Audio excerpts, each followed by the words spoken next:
दोस्त होना भी जरूरी है। यार राहुल, कैसे हो? चलो कहीं घूमने चलते हैं। हाँ ठीक है, कहाँ चलेंगे? कहीं पहाड़ों पर? अच्छा आइडिया है। ठीक है, मैं बस की टिकट बुक करवा देता हूँ और अच्छा सा होटल भी देख लेता हूँ। ठीक है भाई, लेकिन जल्दी करो।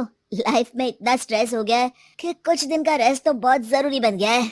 राज का शाम को फोन आता है राहुल के पास। राहुल, मैंने टिकट बुक करवा दिया है। आज शाम की ही बस है। जल्दी से सामान पैक कर लो। ठीक है, सामान तो मैंने पहले ही पैक कर लिया है। अब तो बस शाम का इंतजार है, जब हम बस पकड़ेंगे और निकल पड़ेंगे धर्मशाला की ओर। शाम को दोनों दोस्त बस स्टॉप पर मिलते हैं और फिर वहाँ से निकल पड़ते हैं शिमला की ओर। सुबह होते होते ये दोनों दोस्त शिमला पहुँच गए, जहाँ ये होटल पहुँचे और वहाँ से निकल पड़े पहाड़ों पर घूमने। राज, यहाँ पहाड़ों पर कितना सुकून है ना। दूर दूर तक सिर्फ और सिर्फ पहाड़ ही है, और घूमने आए लोग भी यहाँ कितनी मस्ती कर रहे हैं। हाँ भाई, ये तो है। चलो कुछ खा ले।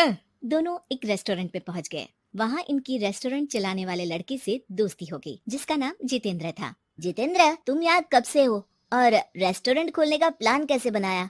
अरे भाइयों, मैं तो यहीं का हूँ। बस बाहर कुछ साल के लिए गया था नौकरी करने, पर फिर लौट आया और अपने यहाँ ही रेस्टोरेंट खोल लिया। पिछले 6 साल से यहीं पर हूँ। अरे लेकिन जितेंद्र, एक बात तो बताओ, रेस्टोरेंट ही क्यों, कुछ और काम क्यों नहीं? और भैया, अपना तो ये मानना है कि आदमी दुनिया में कहीं भी हो लेकिन उसे भूख तो लगेगी ही, और इसके लिए उसे खाना तो चाहिए ही। यानी ये धंधा कभी मंदा नहीं पड़ता, इसलिए ये काम शुरू किया था। लेकिन इस काम में क्या मुनाफा भी होता है या फिर बस ऐसे ही काम चल रहा है शौकियाना तौर पर? और अरे क्यों नहीं भैया, काम तो हो ही रहा है, और मुनाफा नहीं होता तो ये 10 लोगों का स्टाफ कैसे रख लेता। वैसे आप भी क्यों नहीं इस बिजनेस में हाथ आजमाते हो? हाँ, आइडिया तो अच्छा है, लेकिन हम लोग तो सिर्फ यहाँ घूमने आए हैं और हमारे पास इतने पैसे भी नहीं है। और अब पैसों की चिंता क्यों करते हो?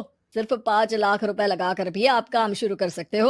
अच्छा, वो कैसे? अरे आप रेस्टोरेंट में मेरे पार्टनर बन जाइए। जो मुनाफा होगा वो आधा आधा बांट लेंगे। राज को ये सुनकर अच्छा तो लगा, लेकिन राहुल को इस ऑफर में कुछ दिक्कत लगी। उसने कोने में ले जाकर राज को समझाना शुरू किया।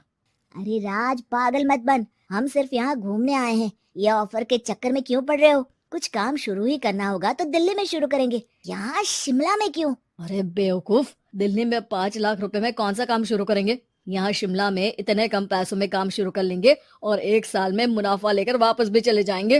ओहो, अरे भाई, तुम्हें जो करना है करो, लेकिन मैं इस बिजनेस में तुम्हारा साथ नहीं दे सकता। याद रखो, हम यहाँ सिर्फ घूमने आए हैं, कोई बिजनेस करने नहीं। और इस जितेंद्र पर वैसे भी मुझे ज्यादा भरोसा नहीं हो रहा है। अरे तुम्हारी यही तो दिक्कत है, तुम्हें किसी पर भी भरोसा नहीं होता, लेकिन मुझे तो है। मुझे पता है कि इतने कम पैसों में मुझे जितेंद्र अपना बिजनेस पार्टनर बना रहा है। अरे लेकिन क्या गारंटी है कि पैसे लेने के बाद जितेंद्र तुम्हें बेवकूफ नहीं बनाएगा?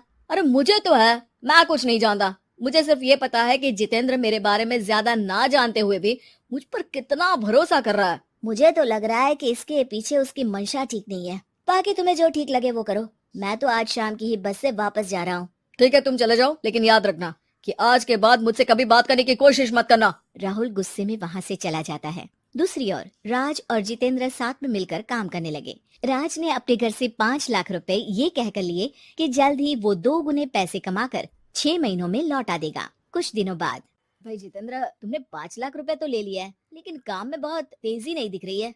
अरे भाई, काम में थोड़ा समय लगता है, चिंता मत करो यार। हाँ वो तो ठीक है, लेकिन मेरे पैसों का तो कुछ हिसाब दो, कहाँ लगाया तुमने? अरे बड़े आए पैसों का हिसाब मांगने वाले। वो तो शुक्र मनाओ कि इतने कम पैसों में मैंने तुम्हें काम पर रख लिया है। क्या कहा? तुमने मुझे काम पर रखा है? अरे मैं तो तुम्हारा बिजनेस पार्टनर हूँ। बड़ा आया पार्टनर बनने वाला। औकात देखिए अपनी, 5 लाख में रेस्टोरेंट खरीद लिया है क्या? ऐसा है तो मेरे पैसे वापस करो, मुझे तुम्हारे साथ काम नहीं करना है। अरे पैसे कैसे, वो सब तो काम में लग गए। अब तुम्हें वापस जाना है तो चले जाओ, कोई पैसा नहीं मिलने वाला है। राज को अपने साथ होने वाले धोखे का एहसास हो चुका था, लेकिन तब तक देर हो चुकी थी। उसे अपने दोस्त राहुल की याद सताने लगी, जिसने पहले ही आगाह कर दिया था कि इस बिजनेस में धोखा है, लेकिन अब तो देर हो चुकी थी। राज को अब कोई रास्ता नहीं सूझ रहा था। जितेंद्र भाई, मेरे पैसे वापस कर दो ताकि मैं लौट जाऊं। मुझे अब तुम्हारे साथ कोई काम नहीं करना भाई। ये सुनते ही जितेंद्र अपने कुछ साथियों के साथ राज पर टूट पड़ा और उसकी जमकर पिटाई कर दी। राज बेहोश हो चुका था। जब उसने आंख खोली तो उसे अपने सामने पूरा परिवार, पुराना दोस्त राहुल भी दिखा। सभी को देखकर राज की आंख में आंसू आ गए। राहुल, मुझे माफ कर दो।